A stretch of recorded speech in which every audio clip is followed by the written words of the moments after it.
Doctor साहब, अब बिजली की कीमतें हमने कम की, पेट्रोल की कीमतें आलमी सतह पर कम हो रही हैं, उसका भी हमें बाहर फ़ायदा हो रहा है। क्या हम ये जो धचका एक तरह से लगा है, इसको बर्दाश्त करने की हमारी मईशत पूरी ताकत रखती है, क़ुव्वत रखती है? एक बात, क्या इसका दबाव हमारी करेंसी पर आ सकता है? और क्या अपनी बरामदात को बढ़ाने के लिए और इंडिया के साथ, क्योंकि बांग्लादेश और वियतनाम और ताइवान तो हमारे मुकाबले से निकल गए, उनकी मार्केट को कैप्चर करने के लिए और इंडिया से मुकाबला करने के लिए हमें करेंसी डीवैल्यू करने की तरफ भी जाना पड़ेगा या जाना पड़ सकता है? कई आपने फंडामेंटल सवाल सामने रखे। एनर्जी प्राइसेस के कम होने, जो 22% का रेट है उसका 12% होने, और इंटरनेशनल तेल की कीमत कम होने, ये तीन चीजें जो है टेल विंड दे रही हैं हमारी इंडस्ट्री को। इसमें कोई शक की गुंजाइश नहीं है। मतलब दिस इज क्रिस्टल क्लियर, और ये बड़ी गुंजाइश है। 17% आपकी बिजली की कीमत कम हुई है इस क्वार्टर के लिए। तेल जो है जितना कम हुआ है उससे ज्यादा कम हो जाना है, बिकॉज अब तो $60-62 पे है।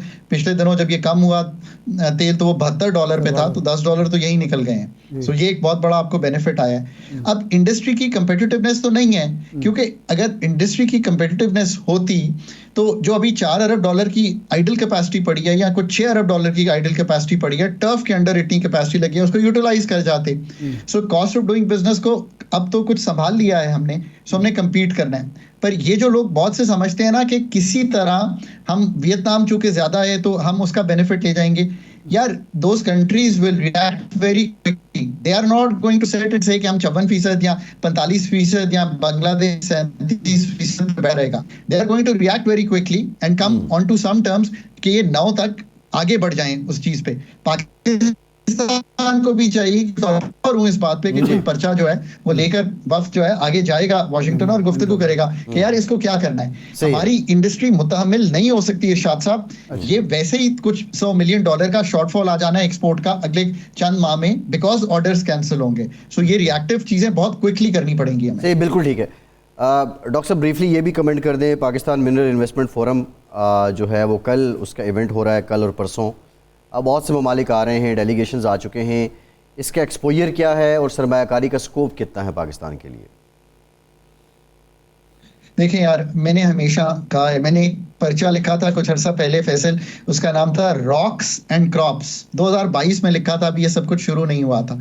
मैंने तब भी कहा था कि मीडियम टर्म में अगर कोई चीज़ आपको इम्पेटस दे सकती है और आप इन्वेस्टमेंट ढूंढ सकते हैं तो वो एक रॉक्स हैं। रॉक्स का मतलब ये है कि Balochistan zinc, magnesium, copper, gold, ये सब चीज़ें मौजूद हैं आपके पास। आपको फ्रेमवर्क्स बनाने हैं, इंगेज करना है। रेकोडेक का क्लीन अप जो है उसने हमें एक अच्छा स्टार्ट दिया है। $1 अरब की तकरीबन रेकोडेक से 2029 में चीज़ शुरू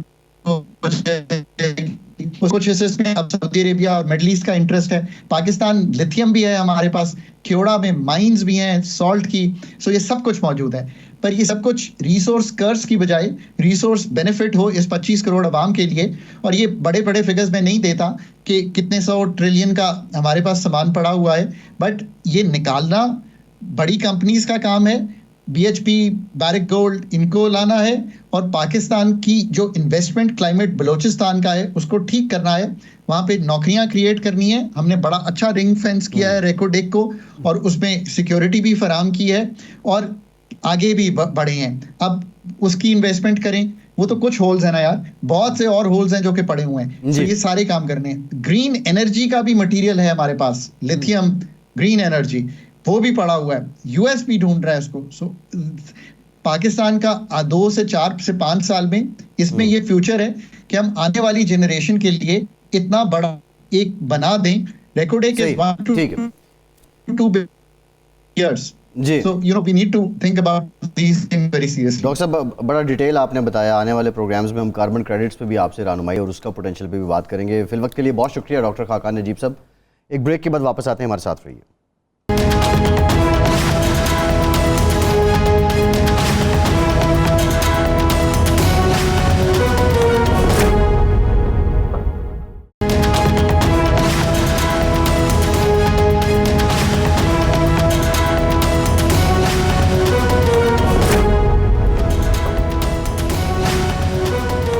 ब्रेक के बाद एक बार फिर से आपका खैर मकदम करते हैं। हमें ज्वाइन किया है bureau chief 92 news Peshawar Mumtaz Bangash ने। बंगिश साहब शुक्रिया आपका। बंगिश साहब ये फरमाइएगा कि ये पीटीआई में क्या चल रहा है? असद कैसर की स्टेटमेंट्स आ रही हैं, आज़म सवाती के तो जो इंकशाफात हैं वो बहुत हैरानकुन हैं। पीटीआई के तकरीबन सारे नैरेटिव को उन्होंने धचका दिया है।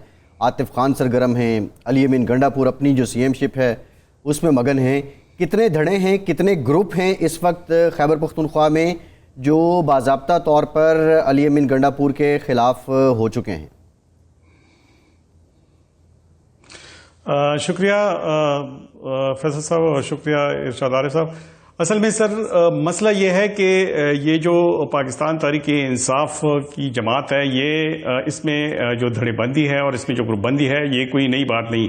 खुसूसन अगर इस हवाले से बात की जाए जो अभी आतिफ खान और अली अमीन गंडापुर के माबैन जो इख्तिलाफात चले आ रहे हैं, अगर 2018 के इंतखाबात के फ़ौरन बाद की सूरत हाल हम देखें तो उस वक्त परवेज़ खटक को मरकज़ में लाया गया था और हालांकि वो इंटरेस्टेड थे कि वो एक बार फिर सूबे के वज़ीर आला बने, लेकिन जब वो वज़ीर आला नहीं बन सके तो उन्होंने बजाय इसके कि वो आतिफ खान के जिम्मेदारी दे देते, वो खुद इसमें इंटरेस्टेड थे कि वो खुद वज़ीर आला बने आतिफ खान, लेकिन उस वक्त उनको वज़ीर आला बनने से रोकने के लिए वो महमूद खान को ले आए और महमूद खान को वज़ीर आला बनाने में परवेज़ खटक उस वक्त कामयाब हो गए थे।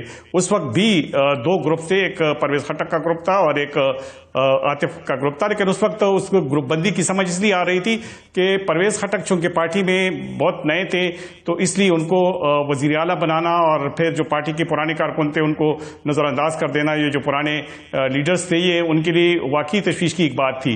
फिर उस वक्त से ये जब ग्रुप चला आ रहा था तो जो पिछले आम इंतखाबात थे उसमें मसला ये हुआ था कि आतिफ खान और शहराम तरक्की जो थे इस पूरे एपिसोड में वो दिखाई नहीं दे रहे थे। जब लोग सख्तियां बर्दाश्त कर रहे थे और जेलों में जा रहे थे तो ये लोग छुपे हुए थे।